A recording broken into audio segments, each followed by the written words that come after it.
I think we underestimate what it's going to take for our farm to be successful. Yeah. And therefore, the fact that we have money or we have land, we think we are farmers and we go and we lose our money. I think one of my goals personally is to reduce the amount of losses in farming. Hello there. If your resolution this year is to venture into livestock farming, then these are the 3 biggest mistakes you have to avoid by all means to have a very successful venture. Let's listen to a livestock expert affectionately called Farmer Fred as he shares his years and years of experience in this industry with us and also exposes the 3 biggest mistakes to avoid if you want to go into livestock farming. Do enjoy this episode, and as always, do leave your comments, questions under the comment section. Do like, share as well, so a lot more people with similar interests like yourself would be able to find this channel as we all learn together. Enjoy this episode.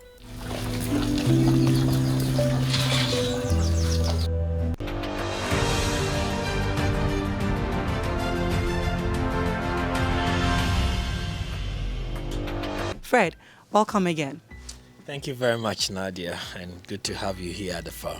Thank you. It's exciting to be here. Great. So you want us to talk about mistakes. So there are a lot of mistakes that you can do as a farmer. Maybe let me first of all chip in this. Happy New Year to all of you. It's an exciting year for us that we're looking forward to what, God has for us, in store for us as we grow and walk through the 12 months of the year. As a farmer, guys, I think sometimes we underestimate the challenges in farming. I've seen a lot of business guys, good business guys, both in the US or around the world, go into farming and they still fail. Because the challenges of farming, most of them does not have a formula. You just need to be present and be proactive and solve it as quick as it comes. You said you need to be present. Yes. So you can't be an absentee farmer? I mean, no, you're not. If you're not at the farm, then you're probably a producer. The person at the farm doing the work is the farmer. You can have money and set up a farm, but not be a farmer. The fact that you have the capital to set the money doesn't mean you're a farmer. You're not an expert. If you have money and you build a house, that doesn't make you a mason. Yeah. Right. Yeah, so I think we underestimate what it's going to take for our farm to be successful. Yeah. And therefore, the fact that we have money or we have land, we think we are farmers and we go and we lose our money. I think one of my goals personally is to reduce the amount of losses in farming. So many people are losing money in farming, and I think that is wrong. And it's because we've just hype it and just encourage wrong people, and people don't understand and they just go and they fail. So your topic is interesting, and but it's 3, so it's not all, but I think we can try and build it. Yes. I think number 1, which leads to what I was saying earlier, is having the right expertise at your farm. Right. And we live in a society where, even the graduates do not have the practical skills to be able to do it. But how do you get that? You can learn. I learned very hard way, very expensively, but that doesn't mean you cannot learn to, or you should repeat the same way I did. So if you're watching this video, that's great. That's the first step in that learning process for you, because without the right expertise to handle the challenges that are going to come on a daily, hourly, seasonally basis, you are going to fail. So that expertise commitment will lead to better management of your farm. So you need that expertise in order to achieve one of the biggest factor in farming, which is management. Right? So I would say that is the biggest mistake that you want to avoid. Don't do it because you have an uncle, you have a brother, you have a cousin, who is sitting there idle, so you think you should go and manage your farm. A lot of our viewers living abroad says, oh, I have this uncle, he's at home doing nothing, Let's occupy him. And you invest your money into it and put in the hands of that uncle that is not even interested in farming, doesn't even have what it takes to manage your farm for you. Because if he does and he's interested, then you can bring him to us. We can come to him and train that person for you so that you have the right skill set to manage it. Then there is another thing that personally is more valuable to me, is the right trait of a person. Farming is not for a lazy person. So before I even go for the expertise, I also look for the hard-working traits, the honest traits, the loyal traits, all these things. The proactiveness, somebody who really cares about the animals, the crops. You see a farm manager or a farm worker talking about his goat, talking about his cabbage, and it's like a human being to them. Because they care about it. The passion. Exactly, right. So that is the fundamentals of the expertise. So once you establish that, then now you look for the experience and the knowledge. So in our case, mostly the knowledge you have to pick from a student who had graduated from maybe an agric institution, a veterinary officer, and so on. But we all know that there is an issue with that those people mostly or majority has just the book knowledge and doesn't have the practical. Not for their own selfish or not interest reasons, but because it doesn't really exist for them. I am a student of an agric background. I've done all the book knowledge, but who is employing me in a commercial farm to go and gain that years of experience? It doesn't exist. So that guy had only book knowledge, and we all know that the book knowledge is not enough, right? We here at Farming in Africa has invested a lot in both local and foreign expertise. Last year, I think somewhere in the summer, we brought somebody from South Africa, came to this farm, lived here for 3 months, paid for that person to train me, myself, my team for 3 months. That's a knowledge we have gained forever from now. I think recently we also brought somebody from US, right, who was also here. We spent a lot of time with the person, somebody who had been a livestock farmer for about 40 years. That knowledge, trust me, you can't even buy it, right? But we were able to get that, and now we've added it to our collection, right? So those are the things that make somebody an expert. So what we've tried to do now is really training farm workers. In a nutshell, then it means Farming in Africa has the expertise to enable anybody out there to venture into livestock farming and set it up successfully. Yeah, I mean, we've done it several times, and I mean, if you've been watching our videos, you've seen where we started from beginning and where we are now. Those knowledge, I mean, we've been doing this for 5 years. I don't think anybody that have sit in a school for 4 years can compare their knowledge with what we've done, right? So we are learning, we're testing, we're doing the practical aspect. So I think we are equipped enough to support as many farmers as we can. So I think the first mistake I would talk about is management, getting the right people and then achieving the management style that you want. So once again, if your resolution for this year is to set up a livestock farming, you can contact us. We have our details on all our social media platforms. Pick the number there, pick the email address there, and contact us. Let's talk. We would go right into the second biggest mistake to avoid if you want to venture into livestock farming. So please, Fred, what would that mistake be? Thank you for watching this far. If you've enjoyed what you've watched so far, be rest assured we have a lot more like this for you. All I need you to do right now is to take just a second of your time, hit the subscribe button so that you don't miss any more content like this coming your way. Also, you doing this would help reach more people with similar interests like yourself. So by all means, hit the subscribe button, and thanks for watching. Enjoy the rest of it. I think that mistake will be,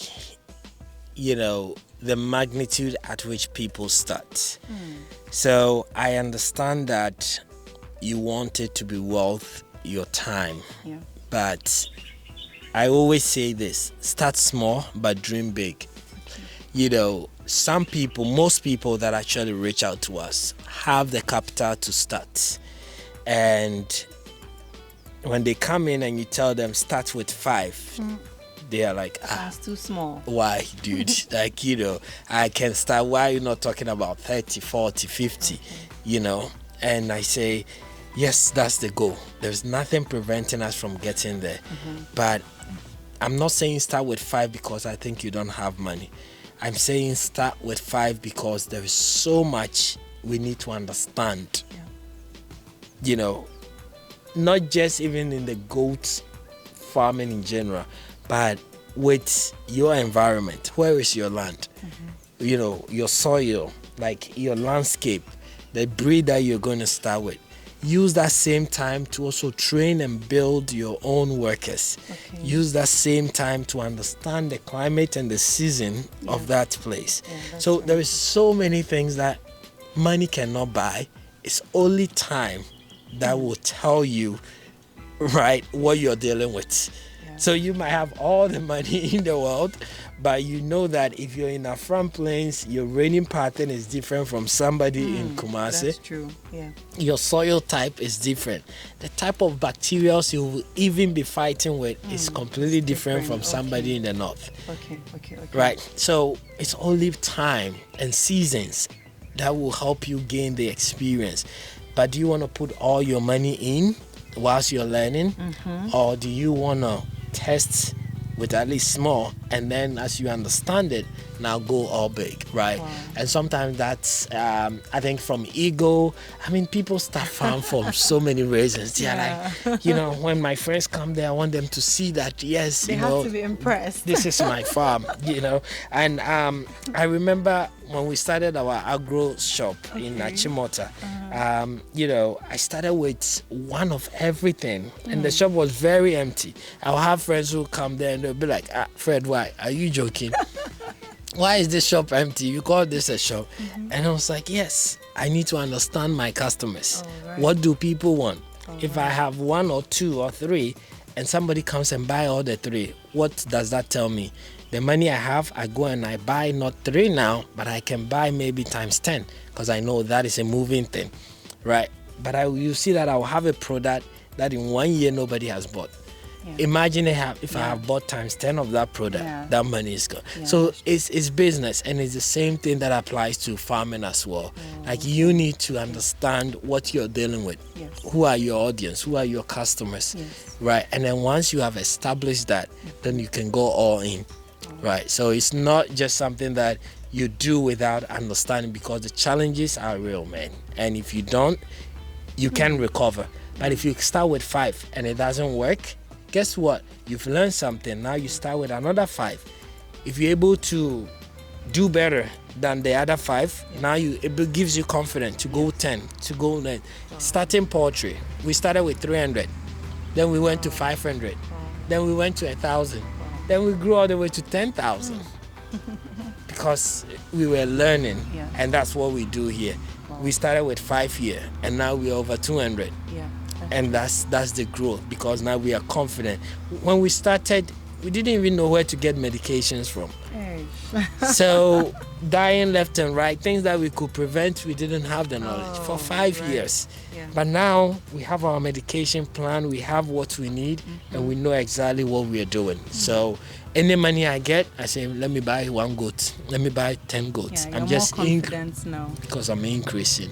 Fred, please, what's the number 3 mistake to avoid for those who want to venture into livestock farming? Yeah, I think the number 3 mistake is, let's do farming as a business.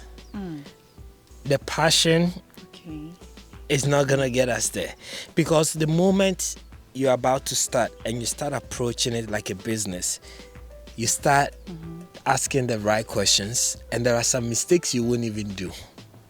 Right? So let's look at it this way, because this is one of the common things that people do. So I want to go into livestock farming, and I have a certain budget 20,000, 10,000, 50,000, depending on the size of land or size of farm you want to have. I think the first thing I ask myself as a business person is, if I take this 20,000 and I put it in a bank, what is my interest rate annually? If my interest rate annually is, let's say, 30% in Ghana, or you're in the US, wherever, and it's 7% or whatever, that's 7%. Save money. Money secured. Yeah. Now, the next question is what I'm going to put money in going to actually make me more than that? Because then there is risk aspect. Yes, there is risk aspect. Exactly. So if it's going to make me more than that, then where should I put it to get that more? Yeah. And then now you look at, what is that business? What is the core of the business? So you look at our back here, what we have here is a pen. Yes. And this pen is built to the minimum cheapest level you can think of. Why? Because this pen does not bring me money. Oh, right. Right. Where my money is going to come from is from the stock. Yes. So I want to put maybe 80-90% into females, because those females are the ones going to multiply and give me back my money. If I drill water, if I bring electricity, if I build a pen, yes, they are necessities, but they've locked the money. So if I build the most fanciest pen, and I have 2 goats, and I spend 1,000 cedis on the pen, for example, and I spend 20 cedis on the goat, that goat is going to take me years to give me the 1,000 that I've invested here back. That's true. But if I invest 20 cedis here and 1,000 cedis on maybe 10 goats, those 10 goats will give me that 20 cedis back in no time. So where do you put your money? Right. So a lot of farmers go in, first of all, buy a big land, and they say, oh, I want to build it this way. I want it to do this. I was like, what genetics? But then you tell them, buy a goat of this price. They're like, hey, it's too expensive. I'm like, how are you going to make money if you don't focus on the right breed? Right. So I think that is the mistake that I want people to avoid. And the best way to avoid this is by thinking of it as a business. And if you're not a businessman, then reach out to a business consultant and say, how would you approach this from a business perspective? Unless you say, you know what, I just want to do some small backyard just to feed myself and family and for therapy and stuff. You're not the person I'm talking to. You should still do that. Thanks for the clarification. No, have fun. But But I'm speaking to people that have made some money from hard work and wants to invest it and get returns on. And those are the people that I'm talking to, you know, or young people that are like, bro, I've just saved like 5K, you know, I want to do something with it. That's mother money. You don't want to lose that money. That 5K should be multiplying for you on a weekly, monthly, or quarterly or yearly basis. It seems like it's been a short while, but you've really given us such an impactful message. So if you're out there watching us, we've talked about the 3 biggest mistakes to avoid if you want to venture into livestock farming as a whole. And the first, Fred talked about, don't just start because you have the money, because you have the resources. That is not enough, guys. Please get the right expertise, the right know-how before you plant your money into the ground. And to get the right expertise, if you've been following us all this while, we don't have to tell you that we are experts when it comes to livestock farming. You know where to go. The contacts is over there. Number 2, please don't start big, because the challenges are real. I really like what Fred said about that. Don't start big, start small, grow. You would get better, you would get more confident as you know your way around your business. And number 3 is, please approach it as a business. Of course, like Fred said, if you want to have it as a hobby, therapy, something, side gig, it's nice. We are advocating for livestock farming all over the world. But if you want to make money out of it, please approach it with all the seriousness every business needs, and you would be profitable. We are here for you. That is what Farming in Africa is here for. Fred, your last words to us. I think I wish all farmers well. It's another year of harvests. So, but I wanna encourage you, if you've been watching us, if this is your first time, if farming is something you wanna do, it is profitable. It can be very successful. Just start, man. We are here to help you, like Nadia said. This year we're gonna be focusing a lot on training. So reach out to us. Invite us to your farm. We will come and give you the training you need. I am going to avail myself more this year That is great. to people and to farmers, because I think the bad news is just too much. Small things that people can avoid, and they're doing it because of lack of knowledge, and we want to be able to change that. So look out for us. Contact us, and we will come and help you make your farm a successful one. Thank you so much, Fred. Fred is available. Please reach out this year. Enough of the bad news. Farmers this year, this has got to be your year all over the world. Get the right expertise. Reach out to us. And thank you. See you in the next episode, guys.